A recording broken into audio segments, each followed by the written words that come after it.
IACUCs really don't have a lot of guidance when it comes to the nuts and bolts of dealing with wildlife, and for good reason. Like I said, there's over 60,000 species. No one can write a set of guidelines that's going to cover every aspect. It's simply impossible. But you come up with the general guidelines, a general framework that works for wild animals. I get phone calls, I get emails nonstop. Look, this is a challenge that's facing our IACUC right now.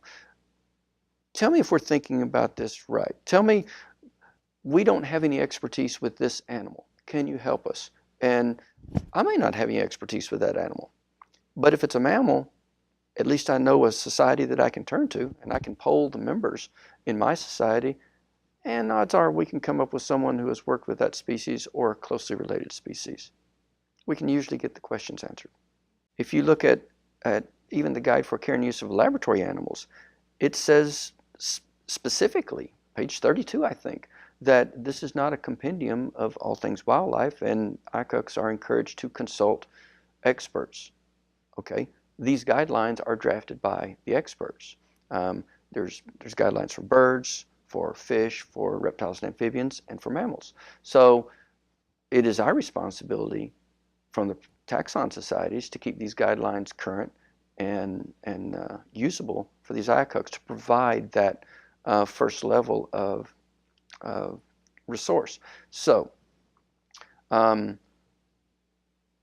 this call for the recognition of these guidelines from that Albuquerque meeting, Ellen Paul and I just sat down and said, you know, we need to formalize this request and really bring it forth so that people understand that these guidelines are out there and that they should be the go-to guidelines when the IACUC is dealing with wildlife.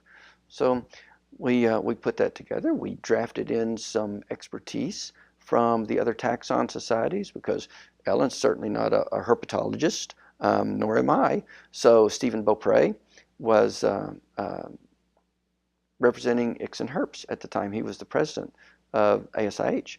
So we put together this formal request and published it in Bioscience.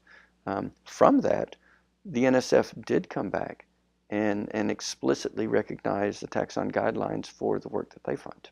It makes it easier for IACUCs. It makes it easier for the PIs. It gives these IACUCs, I guess, assurance that yes, this major grant-making organization recognizes these guidelines, these taxon guidelines, as appropriate references when we're dealing with these wild animals.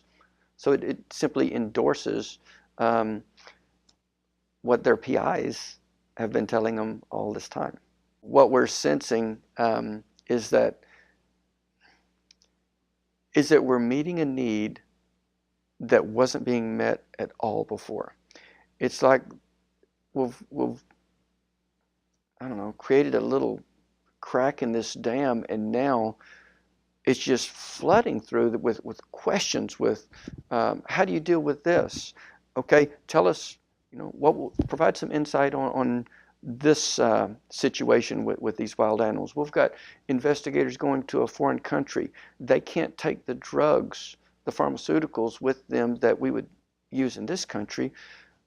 What are their what recourse do they have in this other country? So the questions are just coming from everyone now.